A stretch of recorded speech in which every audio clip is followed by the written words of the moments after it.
Yeah, that's great. I'm just gonna watch this actually. I'm sorry. I was always a literal hostage to Dwayne. I kept trying to come downstairs, and he would look at me with his puppy dog eyes and be like, "It's not 6 o'clock yet." And I was like, Bless his heart. Oh, you have a paperback. Oh, this is- card. "Oh yeah, Yeah, this check is it out. his biggest fan, I've number had one, There's sometimes Limited edition. number one fan." I didn't realize that. I had it. There's so my many first typos bookstore. in this one. But that's what makes I it fun. love. The Yeah. only thing I collect is imperfect editions of things. Got it. They do. So like, hey, weird misprints, things that like haven't come up yet, and there's something wrong with it. I love that kind of stuff. So the more the better. That's exactly. Amazing. All right, I'm gonna do a little intro for the benefit of all here. So first of all, I'm gonna go ahead and acknowledge that we gather on the traditional lands of the first people of Seattle, the Duwamish people, past and present. Let's take a moment tonight to honor with gratitude the land itself and the Duwamish tribe, a people who are still here, continuing to bring their ancient heritage to light.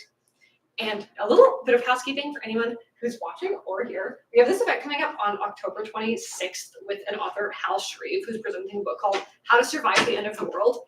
It's about trans teen punks saving the world and communing with aliens and having a ton of intense interpersonal drama while they try to save their defunct LGBT youth center in Olympia. So definitely tune in for that if that is something that would be up your alley. I love the book. So Sounds amazing. it's I want to fast forward my life to It is- the moment that I'm reading that book. I have an arc of it that I can actually give to you on this very day if you so desire. It's amazing. It's a really good book. My name is Milo. I'm going to be your tour guide today through the wonderful and terrifying world of Patricia Wants to Cuddle. And this is the fabulous Samantha Allen, who is the author of Patricia Wants to Cuddle and the Lambda Literary Award finalist for Real Queer America, among other books. She's currently the culture editor for the Condé Nast publication Them. A GLAAD award-winning journalist, Samantha has written for the New York Times, Rolling Stone, CNN, and more. Previously, she was a staff writer for the Daily Beast covering LGBTQ stories. She has discussed her writing on MSNBC, CNN, and NPR's On the Media. Samantha holds a PhD in women's gender and sexuality studies from Emory University and now lives in Seattle with 2 hairless cats.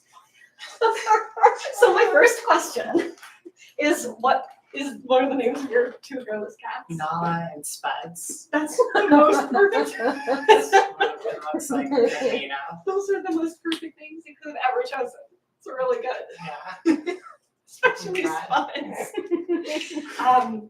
So Patricia Wants to Cuddle has been out for a little over a year now. It came out in like summer 22, is that right? Something like that.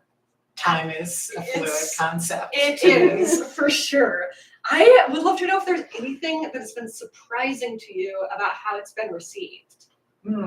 I think I always knew it was going to be a book that was either extremely someone's jam or that struck people as pretty like wild and unlike anything they'd ever read before, and that they wouldn't know quite what to do with it. So I sort of like knew that going in, and I guess I haven't been surprised by the reception because that's sort of how it fell. I will say, like, it's always tricky writing like a genre hybrid, you know, because to me structurally it is like a slasher movie in book form, and we're seeing more slasher style like literary fiction, but still like the format and the structure of a slasher is maybe new to a lot of readers, you know. So like I will say, like, one thing I wasn't anticipating that I did see in like reception was some people being like, I should have gone on for another 100 pages or something like that. And I'm like, Sure. No, I killed them and They have to go. Like the credits roll. Once Yeah. everyone is dead in a slasher, you don't stick around to see what happens. Yeah. Yeah. So I think there's tricky things about the hybridity of it that you know people don't always know what to do with, but that's okay. I'm happy for anyone to have a reaction to good or bad or neutral. There's a lot to be said about like not about creating something that like people that'll stick in people's brains, you know, and whether they're thinking about it and they're like, oh, I want 100 more pages of that, or like, oh, that was the perfect length, and now I have to deal with all these deceased characters on my hands and conscience.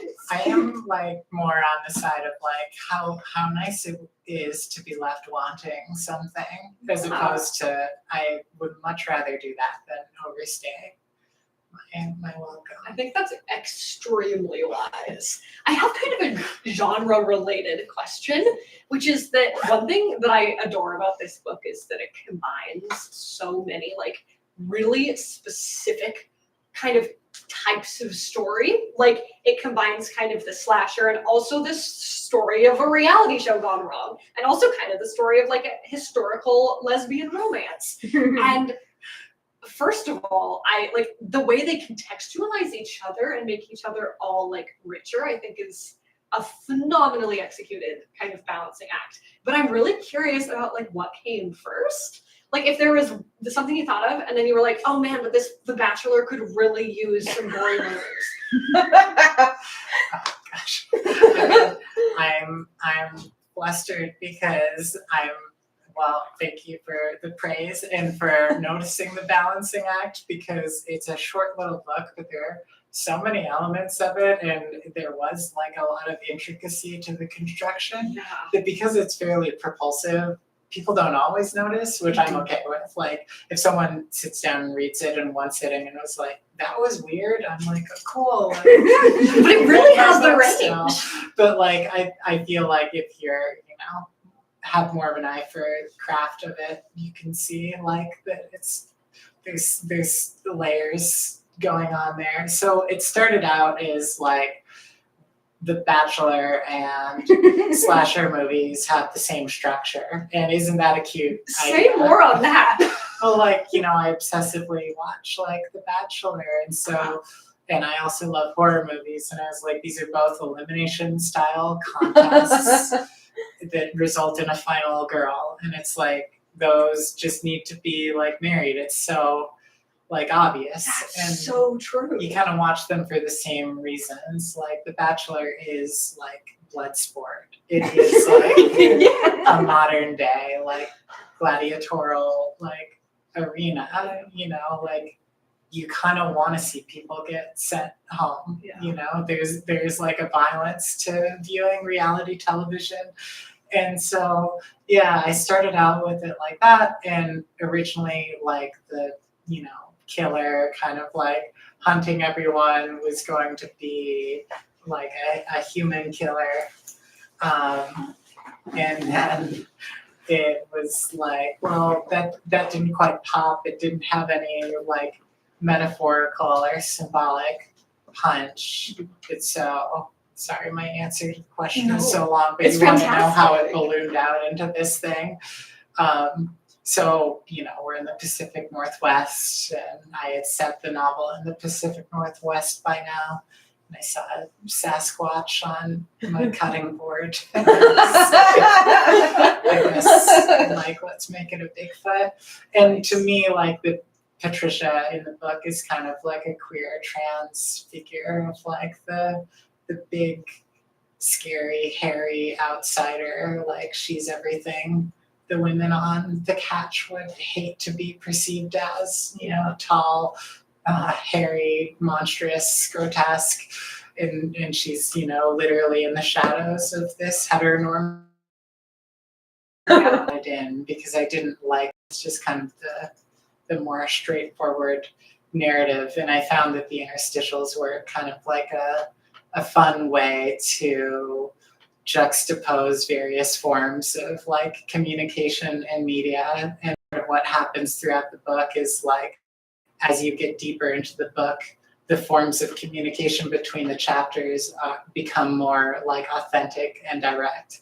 Like it goes from Reddit style blog posts, which, we all know from our lives are terrible, to like live journals, which were like performative, but still, kind of diaristic, to like love letters that were exchanged in secret, which is kind of about as authentic as human communication can get. So that's how it became the thing that it is. It's, first of all, like glorious to read. Like it's like looking at like an incredible mosaic where you can kind of see all the different, like, you can see everything come together into this lovely like architecture of the story. I'm curious to know when you kind of delve into the love letters. I know that you have some background in like archival work, or like working with like at the Kinsey Oh yeah. Institute, like working at with historical documents possibly. And I wonder if like did that influence you at all? I didn't read a lot of archival love letters in the Kinsey Institute. I was That's mostly fair. looking at very obscure forms of pornography. but, It's not quite the same thing. but yeah, the book I wrote before this was Real Queer America, which was a nonfiction travelogue through LGBTQ communities in red states. And as part of that book and the book tour for that book, I spent a bit of time in Arkansas, in Fayetteville, and Little Rock, and that's kind of like where Kathy and Maggie were born. And then, researching kind of what Little Rock would have been like in the 70s or that kind of thing, kind of went in there as well. It's really neat. Are there other ways that your work for Real Queer America kind of spilled into this book? Definitely. I mean, just in terms of like, I before Real Queer America, I've done a lot of domestic travel, but like, the women who go on reality shows are often from places like Dallas, like Right. Lila May is, or, so there were cultural reference points and geographic touchstones that were kind of mined from travel experiences. I think Dallas was like a big one for me in forming the character of Lila May, because spending time in Dallas IRL it's an eye opener. What a place. Oh yeah. I mean, it's like, the kind of like new money in Dallas is so like interesting. I don't know. Oh, please go ahead. It's like suburban opulence. It's kind of terrifying and incredible. I remember one of the most memorable lines in the book to me was Lila May saying that her family's good fortune had come from hard work in the energy industry and the Lord. And I was like, if that doesn't nail like a certain je ne sais quoi. Yeah, no, Lila May, she's in that mega church Yeah. culture. And a fair amount of the Bachelor people are or end up in it. Yeah. So we already talked a little bit about Bigfoot, and I have another question about Bigfoot, Sure. which is that you worked on a podcast with Town Hall Seattle called Beasts of Seattle, which, by the way, folks should definitely check out, and it has the coolest theme song ever, which I mentioned by your brother, I think. Yes. But there's a episode about Bigfoot, and I wondered if your work tied in at all. Like, were you concurrently working on like Bigfoot for the podcast, or would that have been after? I think I was in like very final touch-up edits on Patricia at the time that I was doing the Bigfoot episode of Beasts of Seattle, so it wasn't really a direct influence, but it was certainly fun to talk to. I talked to like a Bigfoot skeptic who was on a Bigfoot reality show, and then I also talked to like a Bigfoot true believer for that episode. And that was a really interesting experience. I'm agnostic on Bigfoot personally, but yeah, it was fun to. I think we want to believe that there are undiscovered things in the woods, and I think that says something beautiful about us, whether or not Bigfoot is actually out there. Yeah.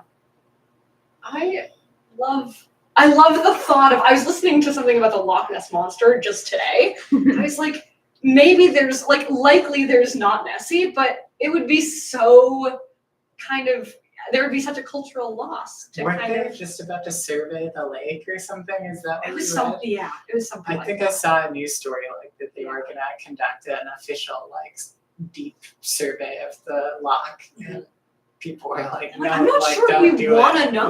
Like, let us still believe Yeah. instead of mapping every inch of this." is there anything about Bigfoot lore that you wished you could have put in this that you weren't able to? Oh gosh, I don't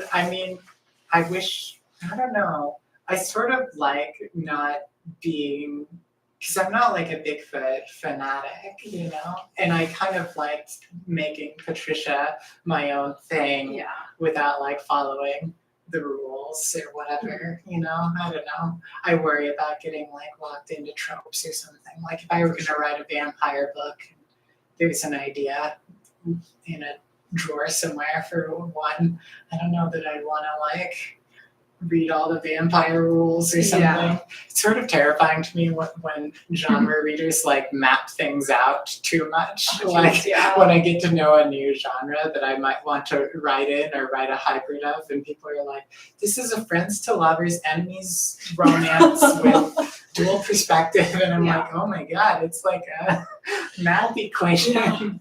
So I'm a little terrified of unwittingly stumbling into things like that. So I try to keep it organic.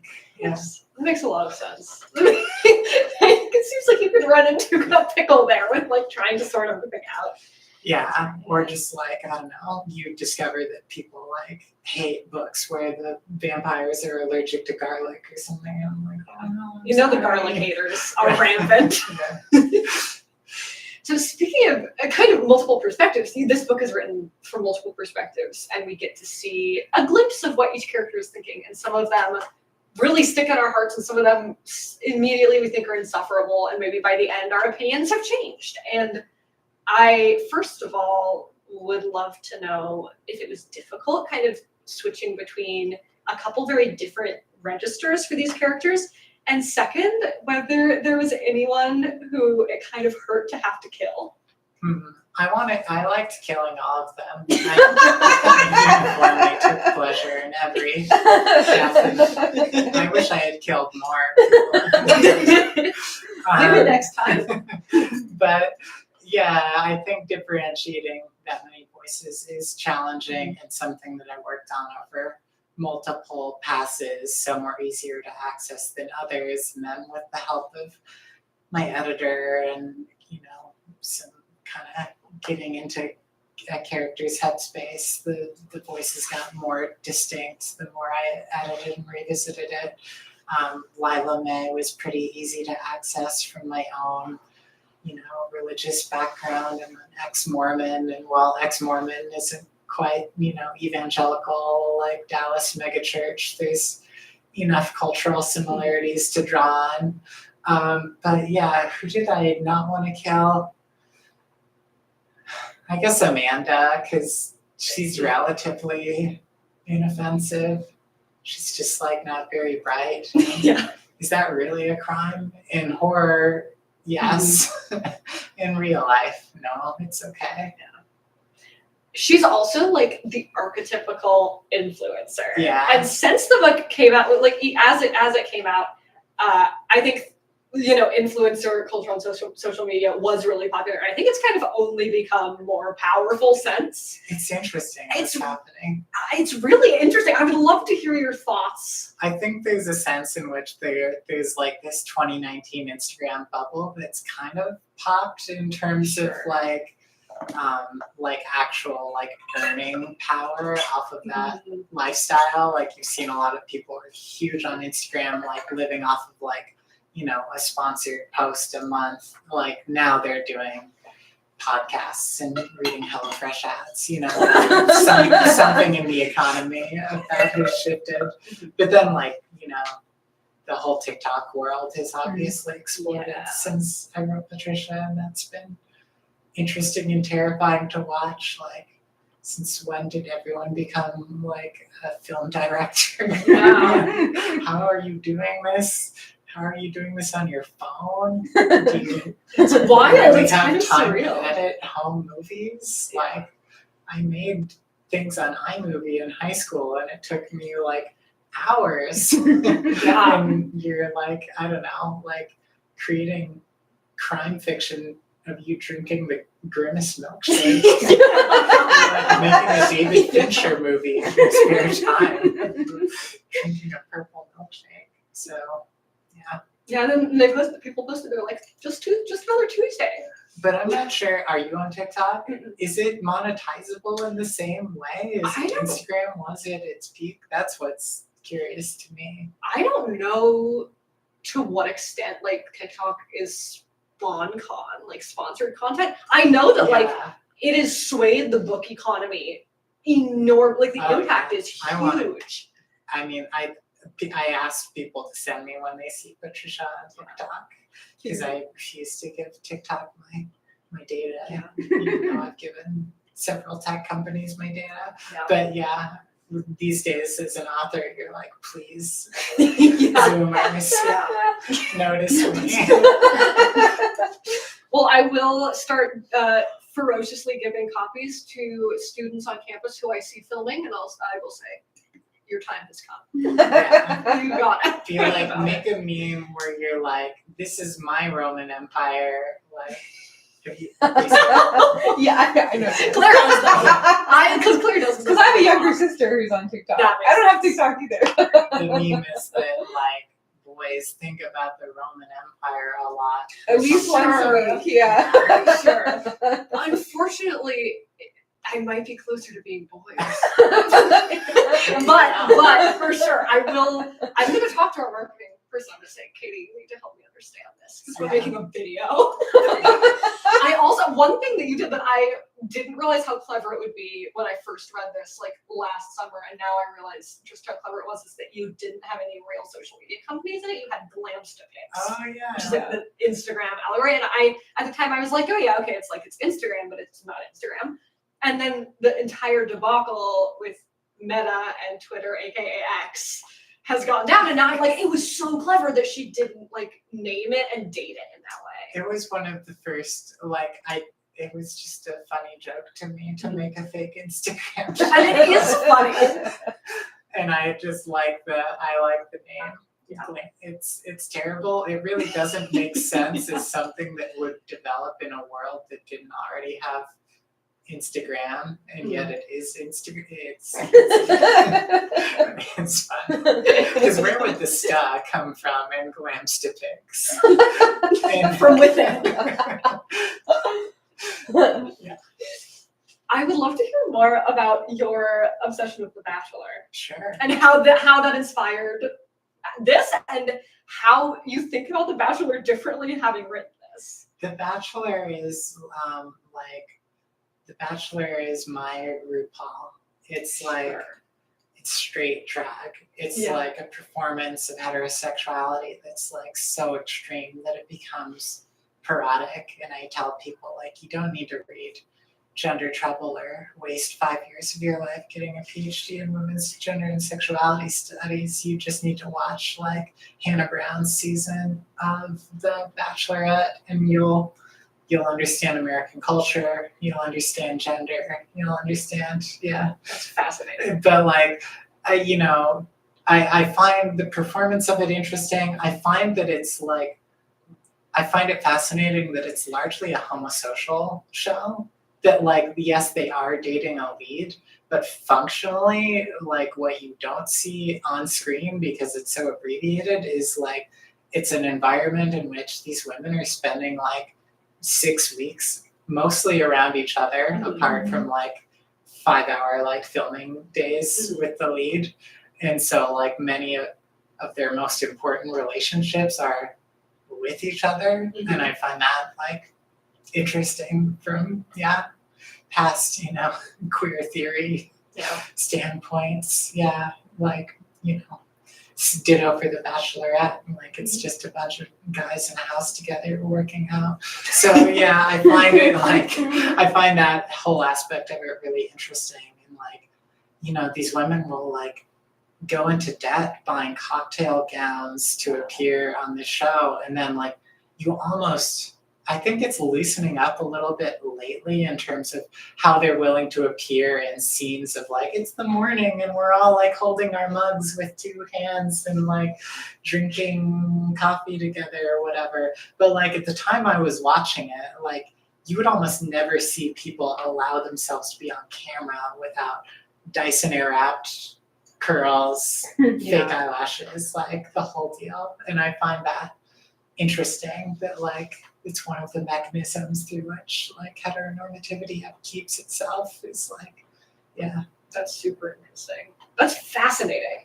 I think having written it and done the kind of like research that I did into the life of contestants and producers, which was mostly like listening to an obscene amount of podcast interviews with the contestants, I think, you know, you come away with like more sympathy for them than you would have as kind of like the more dismissive like reality TV viewer I was maybe at the start, where it's like you wanted something out of this and you know this was a difficult experience and you signed up for it at a time in your life when you know your frontal lobe wasn't finished like forming or whatever, and you know who among us hasn't done equally ill-advised things before we're 25 because we thought it would make us somebody. Yeah. Yours just happens. That happens to be something that the entire country, nay, the world gets to see. Yeah. It's tough. Yeah. I don't know. I mean, on one hand, you have sympathy. On the other hand, it's like, well, this was an option for you pre-25 because of your, you know, genetics of being thin and beautiful. But you know.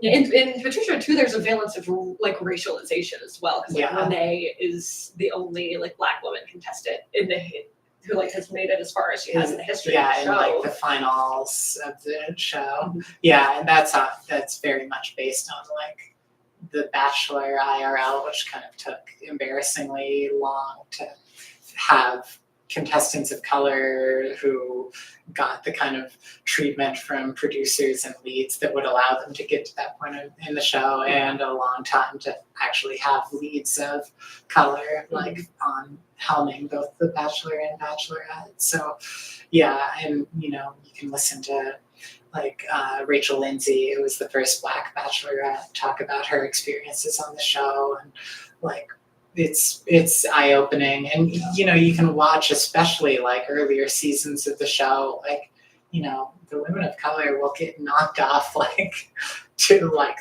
before the second episode often, and if they make it deeper there's often like racialized elements to how people talk about like, oh she was really aggressive, or like, oh I don't trust her, she's like shady or something. And it's like, okay, we're not being like even coded about this. Yeah, like there's clearly depth to what people were saying. Like, like because Renee in the book is very conscious of like, oh, if I make this move, like fans are just gonna say, like everyone's just gonna be like on like Reddit going, oh, she's just like a stereotype. You see that, and I mean it's not like unique to The Bachelor necessarily. Like you know, home viewers of like reality TV might not like realize it, or maybe they are more, but like the contestant pool for like everything from The Bachelor to Survivor to The Amazing Race, it's mostly like conservative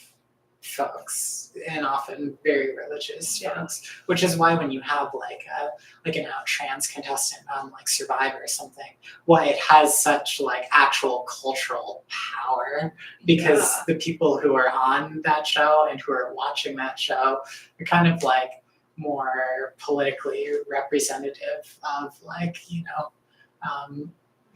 like middle America than like you know like Emmy-winning sitcoms or something like that. So yeah, it's interesting. It's like reality TV is at once like the stuff that like gay people love to watch wine and like have a drink and watch and make fun of, and yet it's also like fueled by like you know like Dallas, Texas. Like populated by it's a really interesting dichotomy. Yeah, it's like, I don't know, it's a weird cultural melange. It is. And it's a good point that like things that come out of reality TV like do kind of have the power to bust out of the like echo chamber of like certain like elements of like parts of society where otherwise they would be totally closed off to each other. And I wonder do you think that there's possible, like it would be possible for reality TV decisions made with reality TV to catalyze actual social change. Oh gosh. I mean, that's why, like, you know, I mean, you know, there's like people talking about how like Will and Grace like had, you know, a huge impact on the gay rights movement, where I would be like, well, maybe the person who put, maybe the casting producer who put Zeke Smith on Survivor is like secretly like the Will and Grace of the 21st century. I don't know, you know, like my like, you know, progressive like millennial self, like I think in like 30 Rock quotes or whatever, but like what do people actually watch and what actually matters? It's like love is blind, it's The Bachelor, it's like the stuff that people actually like watch socially and on television still. Yeah, Which is kind of a rarity these days. No, it's still going. They have the Golden Bachelor now, which is I saw that, a lot of fun to watch. I'm like, they're just gonna do this with millennials. Millennials will become the Golden Bachelor. It's terrifying. It's true. Yeah, That's a little they're bit gonna of an existential they're gonna crisis. bring back people who were Bachelor leads in the 2000s Wow. to be Golden Bachelor leads in 2045. It'll be fascinating to see what the cultural context will be when that happens. So stay tuned, everyone, for the Golden Bachelor 2040. I hopped my dad before that. I think you've got more than 20 years. We'll see. I don't know. Climate crisis special. Yikes. Yeah, the Bachelor climate change special. Anyway, I think I'm gonna get towards wrapping up. I just have 1.5 more questions for you. One of them is a question that I always love to ask, and I'm gonna ask it with kind of 2 different options. The first one is, do you listen to music when you write? And if so, do you have any songs you associate with characters? Or do you have any characters that you think would have a specific D&D class? Okay. Like their starting class, or like their orientation on the like good evil. Either would be fascinating to hear. Okay. I don't listen to music. I stopped listening to new music in college because it became exhausting to try to keep up with new artists. I just kind of never picked it back up. Yeah, the last concert I went to was the Magnetic Fields, and then before that it was Wilco, because these were the bands I was listening to in college. And as far as I'm concerned, they haven't made new music since 2009. I'm told there's something called hyperpop now. It sounds exhausting. The dream of 2009 is alive in Seattle. So yeah, no music. I think Vanessa is chaotic evil. I think Lila May thinks she's lawful good, but she's actually lawful evil. What's the one in the middle? True neutral? True neutral. I think Amanda would be kind of true neutral. Yeah. Mostly because she's not smart enough to be anything. She's not much of a schemer, is she? She's just a goldfish. Yeah. Amanda is bless her who heart. I wish I were born as. Yeah. I wish I have not a brain. I'm glad that you do, however, because then I can read books. However, the suffering of not being Amanda is also real. And then Renee, wait, so there's chaotic, true, what's the... There's like lawful, neutral, and chaotic. Yeah. And then... I don't think Renee is lawful good. I think she might be... Is there neutral good? Is there... Yeah, there's neutral good. Yeah, I think Renee would be neutral good. That seems really accurate. Oh, Patricia. Oh, Patricia. Oh, That's a good question. Patricia's good. Yeah. And she's lawful good. Force of nature. She wants To her own rules. Yeah, in her own rules, she's protecting the island, and she has rules, which is she wants to cuddle. Yeah. And if you don't want to cuddle, she doesn't if you think that she's big and scary and gross, she's gonna pull your arms and legs out. As So- one does. She has laws, and to me, those laws are good. Yeah, that makes sense. Lawful good Patricia forever. I That think it's a perfect replace the title. Yeah.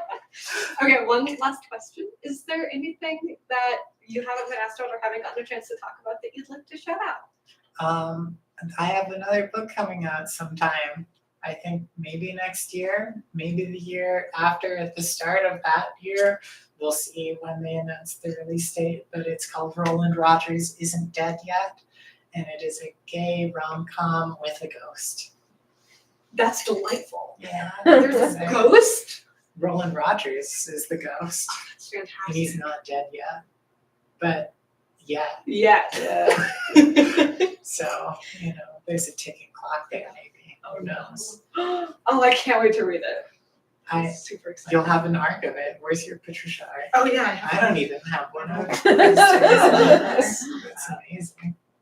Wow. pretty neat. Because I saw it on the remember shelf going and to I the post office snapped it up and so sending these fast. to people. Like I was being chased By Patricia by Patricia. herself. Patricia actually gave that to me. She was like, here you go. Yeah, it's pretty neat. Thank you for joining us Thank you today. for Oh my having goodness. me. I'm gonna go ahead and open it up to any questions I from do. our I audience. have. Sorry to. Do you guys? Anyway, okay. I have two questions. One, my first question is: how early in your writing process was Patricia? Did you ever consider other names for her? Was she intended to not have a name? Because I noticed that there's the King Kong reference on the cover, right? With the the Yeah. hand, and so that is a very obviously like a really pop culture monster, right? With, I would argue, a lot less agency than Patricia, but it's, he's King Kong, right? But I'm like, Patricia's so feminine, and if you were talking about it, it would be so innocuous. And I just wanted to know, because it feels like there's such a disconnect between how Patricia sees herself and how people see her, and like why not something Brunhilde, which I don't know why I thought I'm that seeing sounds names much floating. name. That might not be the sequel. Brunhilde. Hilda wants to play tennis. Yeah. I just named my new Baldur's Gate character Don Brolio. That's awesome. I know. That's just real Where did fun. I don't know. Spuds. I was just the default tab on my first playthrough. Oh my gosh. No, So Don funny. Brolio. Patricia, loosely kind of a Patricia Highsmith shout out. Oh, is but it college roommate or? but I also just kind of love the idea of like a simple name that could be kind of a code word for Yeah. the women on Otter's Island, Love like the it. way that people say like someone is a friend of Dorothy or Mm. something. Like I liked Oh. the idea of there just being this kind of classic like silent generation name that was Love it. like it's Patricia, like we've got to like do this for Patricia or whatever. So yeah, that's kind of how early she was. She was never not Patricia. It was the first Okay. name. And I think it came about on a phone call with my friend Jacob Tabaya, who wrote a memoir called Sissy. When I knew it was gonna be a Bigfoot, I was on the phone with Jacob, and it was like one of us was like, yeah, and she'll just be like, she'll have some name, she'll just be like, Karen or Patricia or like something like that. And yeah, it just kind of stuck. Sissy is such a great book. It is really good. I remember reading that on a road trip all the way. Do you have an arc of that one? I as well? don't. I have a regular. I can get you an arc But if you. I would love that. like to collect these typo-rated Oh yeah. embarrassments. As weird as possible. Yeah, it's a fantastic book. But I can see it.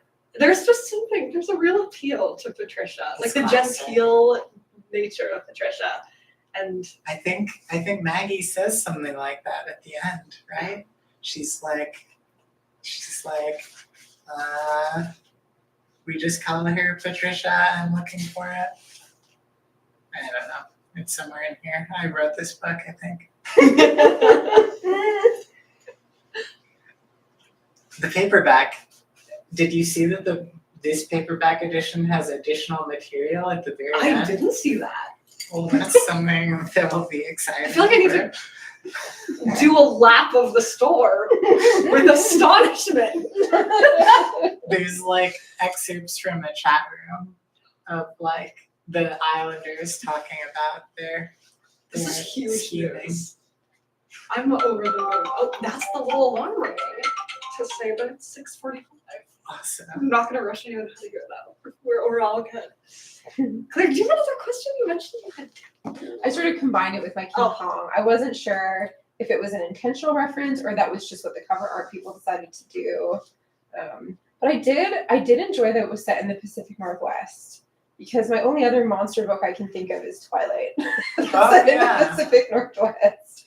But yeah, it's a very evocative, like right away you're like, okay, I know where we are. It feels familiar, especially for people like from this area. And I think horror comedy is like, because I remember like Miles was like, you gotta read this, and I was like, and they were like, horror comedy, like it's a fine line, and I think it's really hard to do well, which is why most people don't attempt it, because it's like, is murder funny? Yes, maybe sometimes. But no, it's a beautiful book, and thank you so much for coming tonight. Thank you. I'm really happy to have you here. It is, yeah, horror comedy is hard. And I find it's hard cinematically as well. Like sometimes I watch a horror comedy, like I really like Megan or something. Like, yes, like This is it. this is Yeah. it. But when it like Incredible. doesn't work, it's just kind of like, oh, this is like not a good version of either thing. And Well, the it's monstrous just- feminine, I think, is what's so interesting about this story, and how everyone's like, well, Patricia is the monster, but I'm like, is she though? Right? It's kind of like, it's very not. Yeah. Yeah. Love it. Nice line about Patricia. I love what Kathy says about she swam here a long time ago looking for a place of her own, just like we did. Oh my god. Love Any it. other questions?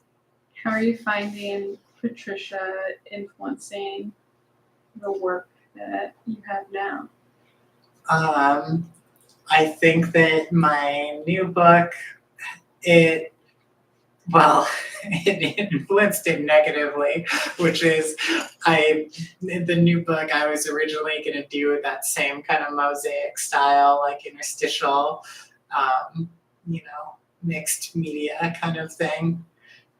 And I handed it in to the publisher, and my editor was like, this worked for Patricia, it doesn't work for this. So all of the mixed media stuff and interstitials needs to actually just be narrativized and novelized. And then I did it, and my editor was right, and it was better. So maybe Patricia was a bad first book to have written, because I was like, I can just do this like crazy, tessellation thing with everything I write. There are no rules. It's hard to do that. It's hard to make that lightning strike twice, probably. That makes sense. I'm gonna ask about the Golden Bachelor, Yeah. because I'm like in love with this show right now. And I'm just curious, because I think slashers and dating shows have in common lots of things, as you mentioned, but one of the things they have in common is that they're usually about young people. Yes. We don't really have a lot of slashers about old people. So I'm kind of curious, like, how do you think Patricia Wants to Cuddle would go if it were about a season of the Golden Bachelor? I would be canceled. Like, you're right. It's like so much more fun and cathartic to watch like youth get struck down, because you want to see young people get punished. Like I mean, part of the horror is like all our antisocial impulses like put to screen so that we can kind of safely purge them or acknowledge them or sit with them. And there's something about like, like they're young, but they're wasting their youth on sex and drugs and rock and roll, so they need to be murdered. Like there's a very regressive undercurrent to some of like the mechanisms of the way horror works, but because it's so extreme, it kind of loops back around and becomes interesting and gets reclaimed.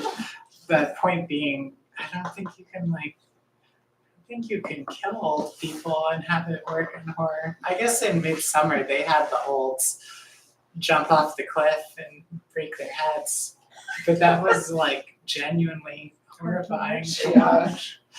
And the Golden Bachelor is hard for me to watch right now for similar reasons, where I'm like, you're getting sent home at the rose ceremony isn't just like, oh, it's gonna like delay you 6 months in finding a boyfriend. It's like, oh, like Gary might have been like it. Like it's pretty scary. You know, there's enough real life horror and human aging that I feel like we don't need to have a slasher at a nursing home. Although Patricia too. it could be fun. I don't know. Someone will have to try it as a movie first, ideally. Yeah. See if it works.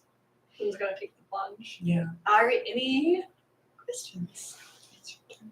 Let's see. If Patricia were real, what social media platform would she make the biggest splash on? And where would she be ignored and just fly under the radar? I think they would like her on Tumblr. I was gonna Oh, say yeah. Tumblr for sure. For sure. I've seen a fair amount of like actual Patricia like mood boards. Yeah. like, which I find flattering, and that's cool. Patricia has Twitter, X, formerly Twitter, would have no interest in Patricia. She's not a creature of discourse. She's pure. Made her into an NFT maybe or something. Oh god, she'd be a An board- NFT a board ape. non-fungible Patricia. And I don't know. She wouldn't care about Blue Sky. Reddit would be into like Patricia lore. And then I do think there would be like TikTok, Gen Z, that like dead-eyed TikTok voice. You have to check out this adorable island in the Pacific Northwest. Here's how my day started on Otter's Island. I woke up and had a coffee at the perfect little coffee shop. I'm like, jeez. This voice is like mentally destroying me. Where did all the young women of TikTok learn to speak like that? Algorithm. You know what permanently kind It's of lost totally my void brain? of affect. Do you remember when people would do a voice that sounded, this is gonna be slightly embarrassing for me, I'm sorry. A voice that sounded a little like this. Yes, yeah, that was on the People did like, yeah. after that like wobbled their Yeah, voices. the wobble And I voice. started doing it, I still do it as a joke, and it's such a bad look. No, it's funny they do it all the time. It's embarrassing. They also don't understand what POV means. Oh. They're always like point of view, and it's like this is just you filming from your This is not what it looks like. Yeah. So funny. Imagine if Amanda had TikTok. That would be terrifying. Well, I do have there's a click clack. Then you do have So That's true. as I was finishing Patricia, TikTok was starting to take off. So I kind of have Amanda referencing it. She films like a little video in her yurt at one point. I think that one's destined for Instagram, but Oh. someone at one point mentions that like, oh, are you filming that little prank video to put on Click Clack or Oh, yeah. something like that? Yeah. That was fun. Not as good as Clams to Pics. This is legendary though. That's a high bar. Alrighty. Any other questions? In that case, Samantha, thank you so Thank much you for having so me. much. What a pleasure. If anyone doesn't have a copy yet of the phenomenal Patricia Wants to Cuddle, Yeah. we do have some over by the registers, Yes. and we can print those for you. Let's do it. Inspire her. Oh, fantastic. We've all read and purchased